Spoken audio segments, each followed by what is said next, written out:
Buenas noches, noctámbulos. Una calle misteriosa y una música de pesadilla. Apaga la luz, toma asiento, que empezamos.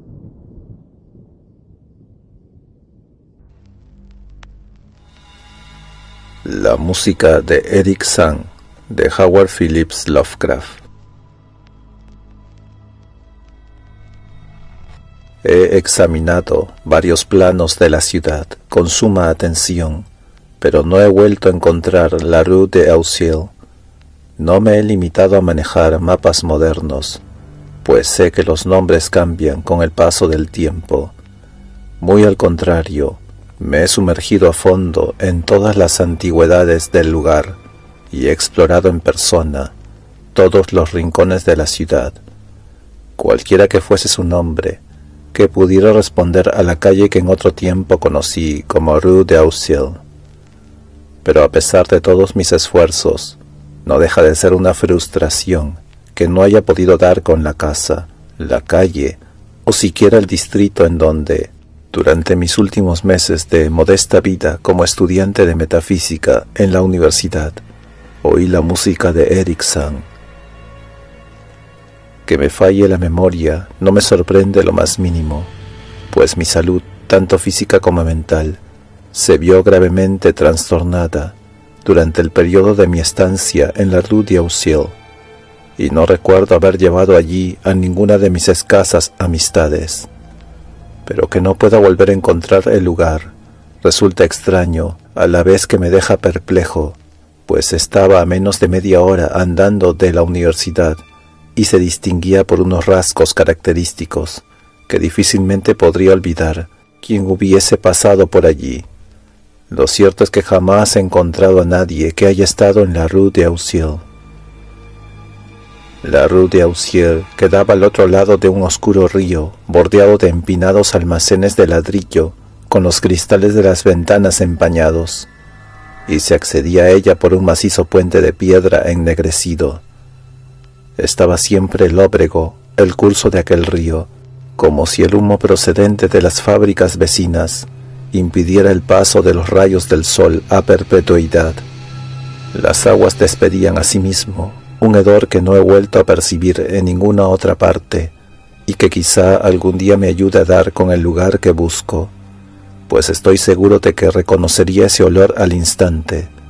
Al otro lado del puente podían verse una serie de calles adoquinadas y con raíles. Luego venía la subida, gradual al principio, pero de una pendiente increíble a la altura de la Rue d'Auxil. Jamás he visto una calle más angosta y empinada como la Rue d'Auxil, cerrada a la circulación rodada.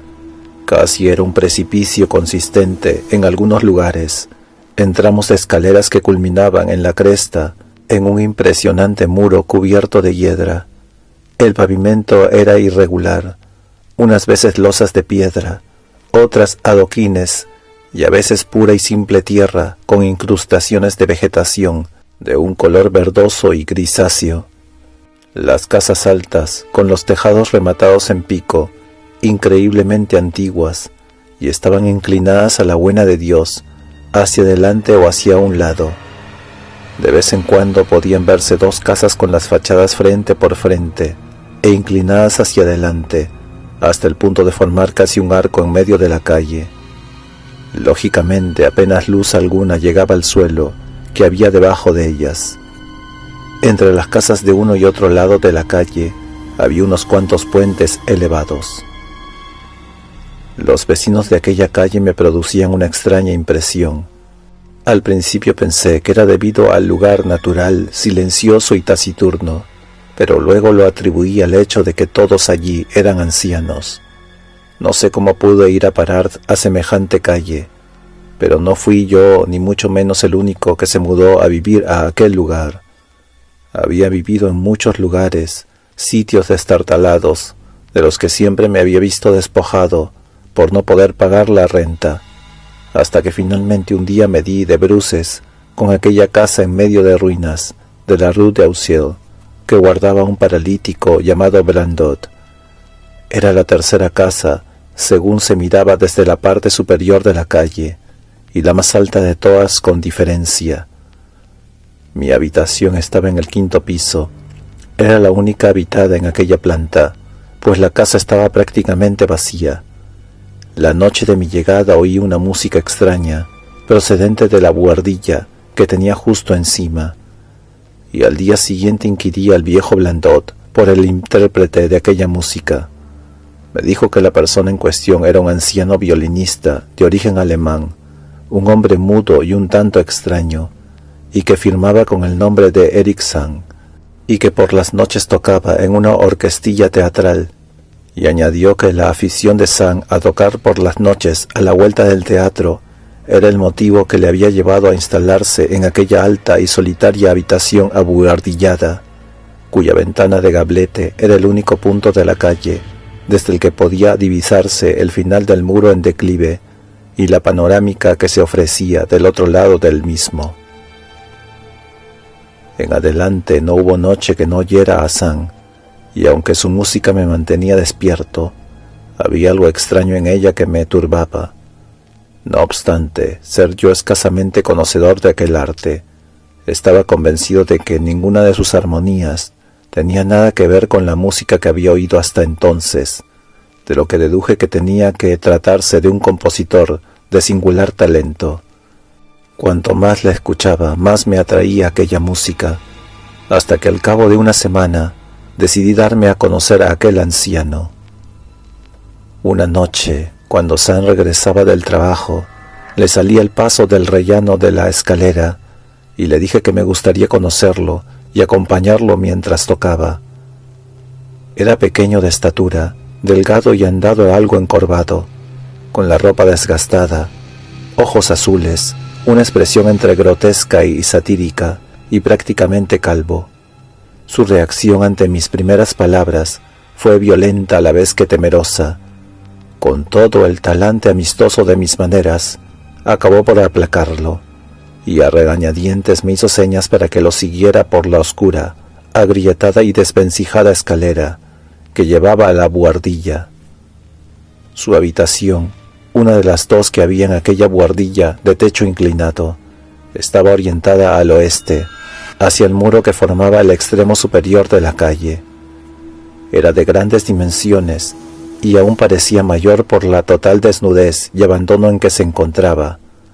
Por todo mobiliario había una delgada armadura metálica de cama, un deslustrado lavamanos, una mesita, una gran estantería, un atril y 3 anticuadas sillas. Apiladas en desorden por el suelo, se veían multitud de partituras. Las paredes eran de tableros desnudos, y lo más probable es que no hubieran sido revocadas en la vida. Por otro lado, la abundancia de polvo y telarañas por doquier hacían que el lugar pareciese más abandonado que habitado. En suma, el bello mundo de Eric Sang debía sin duda encontrarse en algún remoto cosmos de su imaginación. Indicándome por señas que me sentara, mi anciano y mudo vecino cerró la puerta, echó el gran cerrojo de madera y encendió una vela para aumentar la luz de la que ya aportaba consigo. A continuación sacó el violín de la apolillada funda y cogiéndolo entre las manos, se sentó en la menos incómoda de las sillas. No utilizó para nada el atril, pero sin darme opción y tocando de memoria, me deleitó por espacio de más de una hora, con melodías que sin duda deberían ser creación suya. Tratar de describir su exacta naturaleza es prácticamente imposible para alguien no versado en música. Era una especie de fuga, con pasajes reiterados verdaderamente embriagadores, pero en especial para mí, por la ausencia de las extrañas notas que había oído en anteriores ocasiones desde mi habitación. No se me iban de la cabeza aquellas obsesivas notas, e incluso a menudo las tarareaba y silbaba para mis adentros, aunque sin gran precisión. Así que cuando el solista depuso finalmente el arco, le rogué que me las interpretara. Nada más oír mis primeras palabras, aquella arrugada y grotesca faz perdió la expresión benigna y ausente que había tenido durante toda la interpretación, y pareció mostrar la misma curiosa mezcolanza de ira y temor que cuando lo abordé por primera vez. Por un momento intenté recurrir a la persuasión, disculpando los caprichos propios de la senilidad. Hasta traté de despertar los exaltados ánimos de mi anfitrión, silbando unos acordes de la melodía escuchada la noche precedente. Pero al instante hubo de interrumpir mis silbidos, pues cuando el músico mudo reconoció la tonada, su rostro se contorsionó de repente, adquiriendo una expresión imposible de describir, al tiempo que alzaba su larga, fría y huesuda mano, instándome a callar y no seguir la burda imitación. Y al hacerlo demostró una vez más su rareza, pues echó una mirada expectante hacia la única ventana con cortinas, como si temiera la presencia de algún intruso, una mirada doblemente absurda, pues la buhardilla estaba muy por encima del resto de los tejados adyacentes, lo que la hacía prácticamente inaccesible.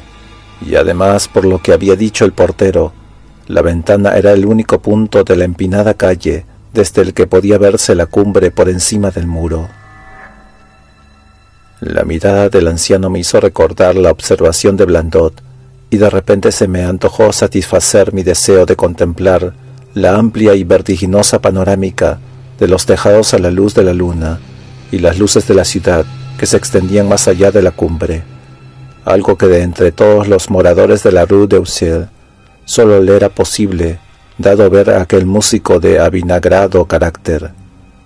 Me acerqué a la ventana y estaba ya a punto de correr las indescriptibles cortinas cuando, con una violencia y terror aún mayores que los de hasta entonces había hecho gala, mi mudo vecino se abalanzó de nuevo sobre mí, esta vez indicándome con gestos de la cabeza la dirección de la puerta y esforzándose agitadamente por alejarme de allí con ambas manos.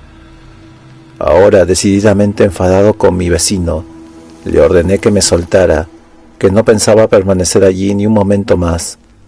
Viendo lo agraviado y disgustado que estaba, me soltó a la vez que su ira remitía. Al momento volvió a agarrarme con fuerza, pero esta vez en tono amistoso, y me hizo sentarme en una silla. Luego, con aire meditabundo, se acercó a la desordenada mesa, cogió un lápiz y se puso a escribir en un francés forzado, propio de un extranjero. La nota que finalmente me extendió era una súplica, en la que reclamaba tolerancia y perdón. En ella Sam decía ser un solitario anciano afligido por extraños temores y trastornos nerviosos relacionados con su música, amén de otros problemas. Le encantaba que escuchara su música y deseaba que volviera más noches y no le tomara en cuenta sus rarezas, pero no podía tocar para otros sus extraños acordes, ni tampoco soportar que los oyeran. Asimismo, tampoco podía aguantar que otros tocaran en su habitación. No había sabido hasta nuestra conversación en el rellano de la escalera que desde mi habitación podía oír su música, y me rogaba encarecidamente que hablase con Blandot para que me diera una habitación en un piso más bajo, donde no pudiera oírlo por la noche. Cualquier diferencia en el precio de alquiler correría por su cuenta.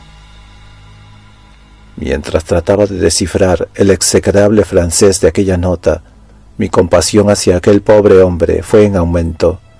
Era, al igual que yo, víctima de trastornos físicos y nerviosos, y mis estudios de metafísica me habían enseñado que en tales casos se requería comprensión más que nada.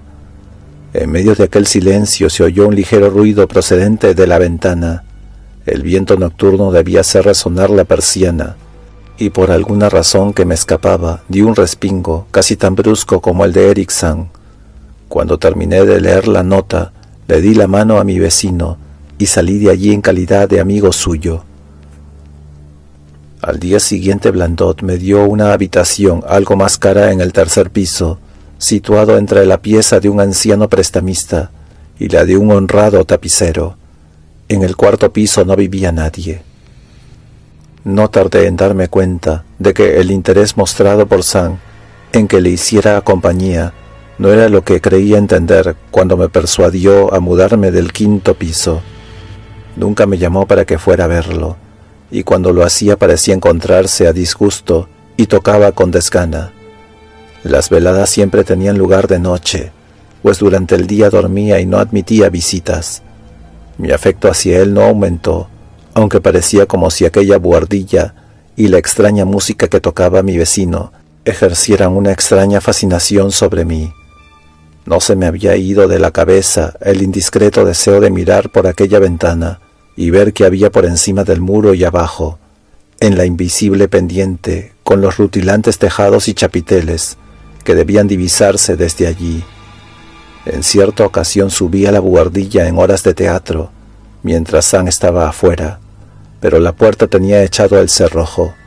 Para lo que sí me las arreglé, en cambio, fue para oír las interpretaciones nocturnas de aquel anciano mudo.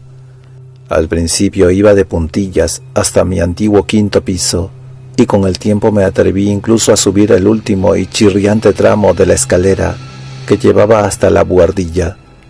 Allí en el angosto rellano, al otro lado de la atrancada puerta que tenía el agujero de la cerradura tapado, pude oír con relativa frecuencia sonidos que me embargaron con un indefinible temor, ese temor a algo impreciso y misterioso que se cierne sobre uno.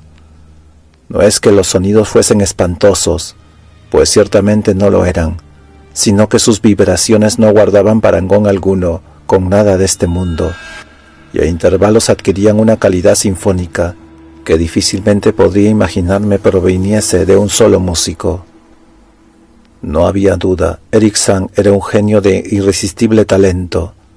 A medida que pasaban las semanas, las interpretaciones fueron adquiriendo un ritmo más frenético, y el semblante del anciano músico fue tomando un aspecto cada vez más demacrado y huraño, digno de la mayor compasión.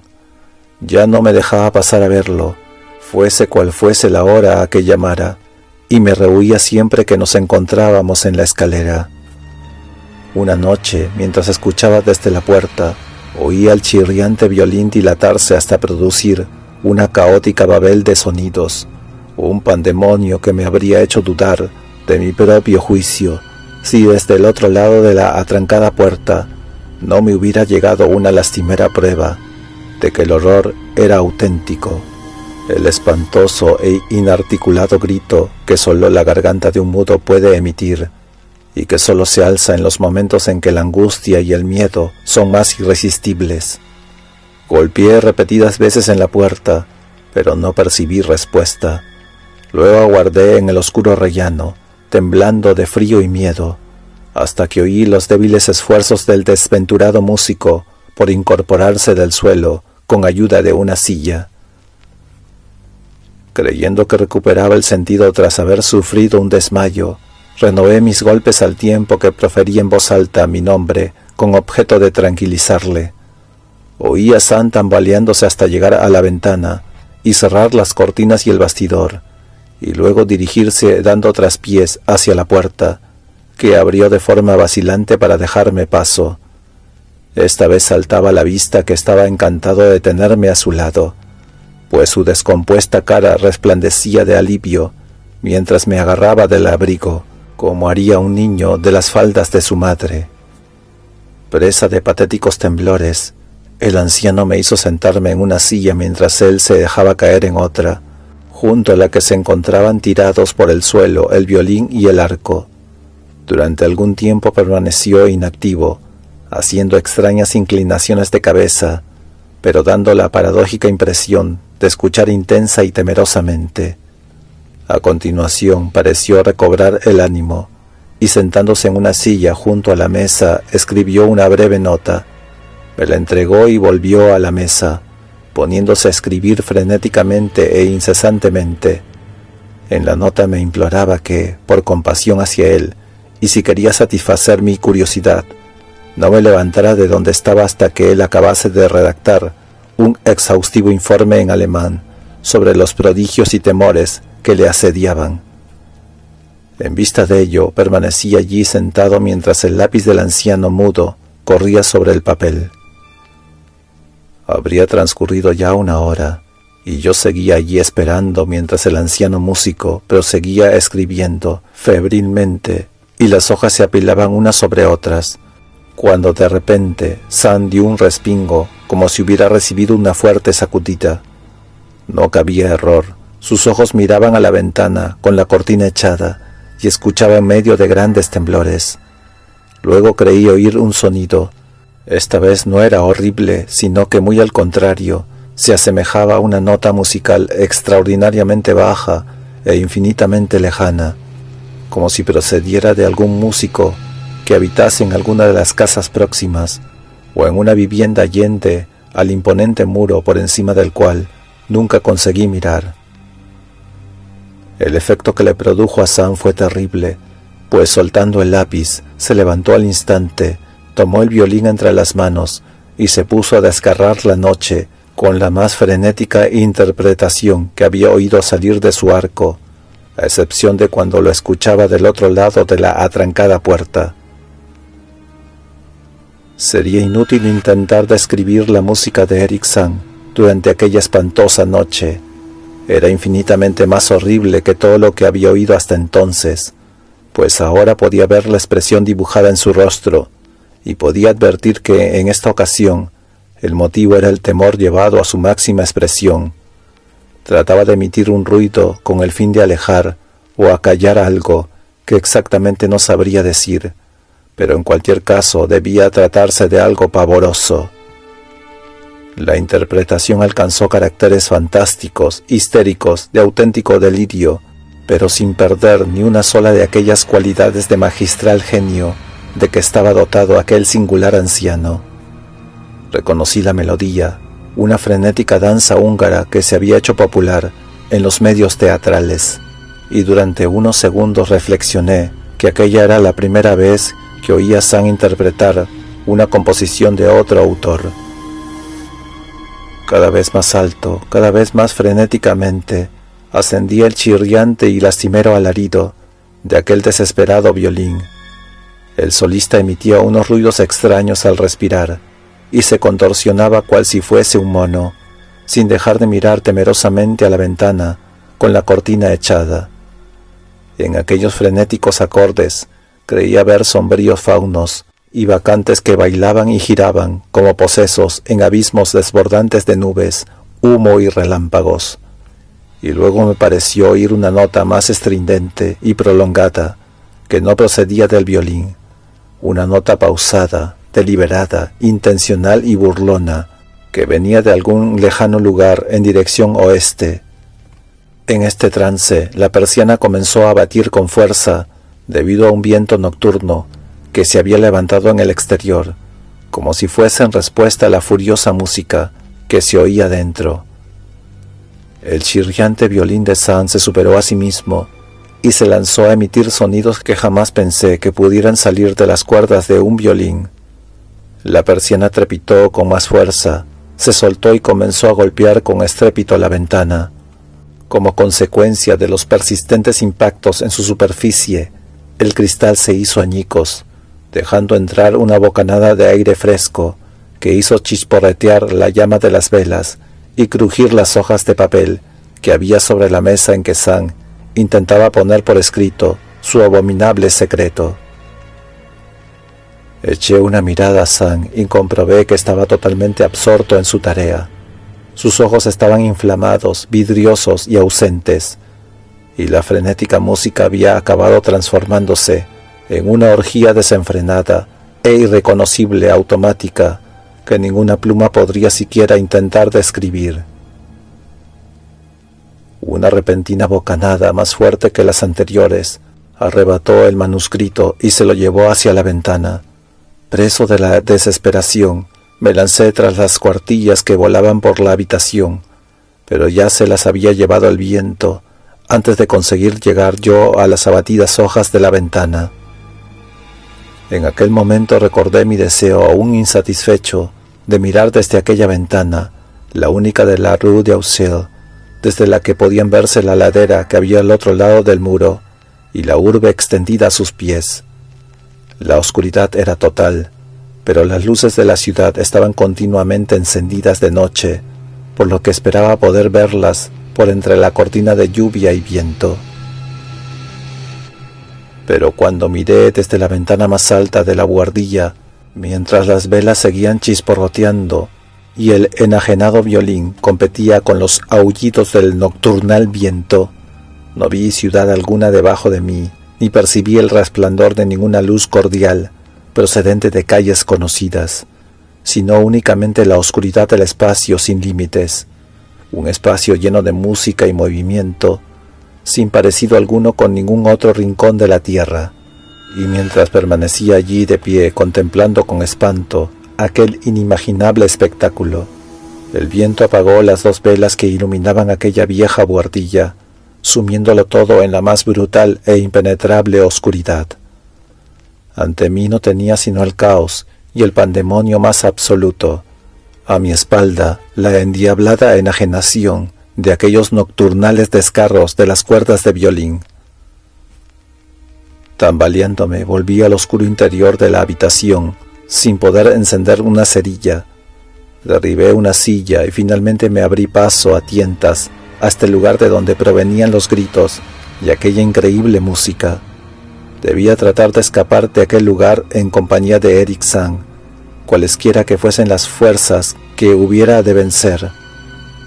En cierto momento me pareció como si algo frío me rozara y lancé un grito de espanto, pero este fue sofocado por la música que salía de aquel horrible violín.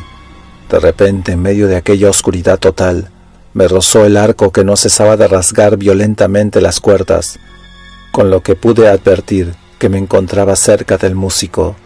Tanteé con las manos hasta tocar el respaldo de la silla de San. Seguidamente palpié y agité su hombro en un intento de hacerlo volver a sus cabales. Pero San no respondió, y mientras el violín seguía chirriando sin mostrar la menor intención de parar, puse la mano sobre su cabeza, logrando detener su mecánica inclinación, y le grité al oído que debíamos escaparnos los dos de aquellos ignotos misterios que acechaban en la noche. Pero ni percibí respuesta ni Sam redujo el frenesí de su indescriptible música. Entretanto, extrañas corrientes de aire parecían correr de un extremo a otro de la buhardilla en medio de la oscuridad y el desorden reinantes. Un escalofrío me recorrió el cuerpo cuando le pasé la mano por el oído, aunque no sabría bien decir por qué. No lo supe hasta que no palpié su cara inmóvil, aquella cara helada, tersa, sin la menor señal de respiración, cuyos vidriosos ojos sobresalían inútilmente en el vacío. Acto seguido, tras encontrar milagrosamente la puerta y el gran cerrojo de madera, me alejé a toda prisa de aquel ser de vidriosos ojos que habitaba en la oscuridad y de los horribles acordes de aquel maldito violín, cuya furia incluso aumentó tras mi precipitada salida de aquella estancia. Salté, conservé el equilibrio, descendí volando las interminables escaleras de aquella tenebrosa casa. Me lancé a correr sin rumbo fijo por la angosta, empinada y antigua calle, de escalones y desvencijadas casas. Como una exhalación descendí las escaleras y salté por encima del adoquinado pavimento, hasta llegar a las calles de la parte baja y al hediondo y encajonado río. Resollando, crucé el gran puente oscuro que conduce a las amplias y saludables calles y bulevares que todos conocemos. Todas ellas son terribles impresiones que me acompañarán donde quiera que vaya. Aquella noche, recuerdo, no había viento ni brillaba la luna, y todas las luces de la ciudad resplandecían. A pesar de mis afanosas pesquisas e indagaciones, no he vuelto a localizar la Rue d'Auxil, pero no puedo decir que lo sintiera demasiado, ya sea por todo esto o por la pérdida en insondables abismos de aquellas hojas con apretada letra que únicamente la música de Eric San podría haber explicado. Estimado noctámbulo, si el video te gustó, por favor dale me gusta y suscríbete. Gracias.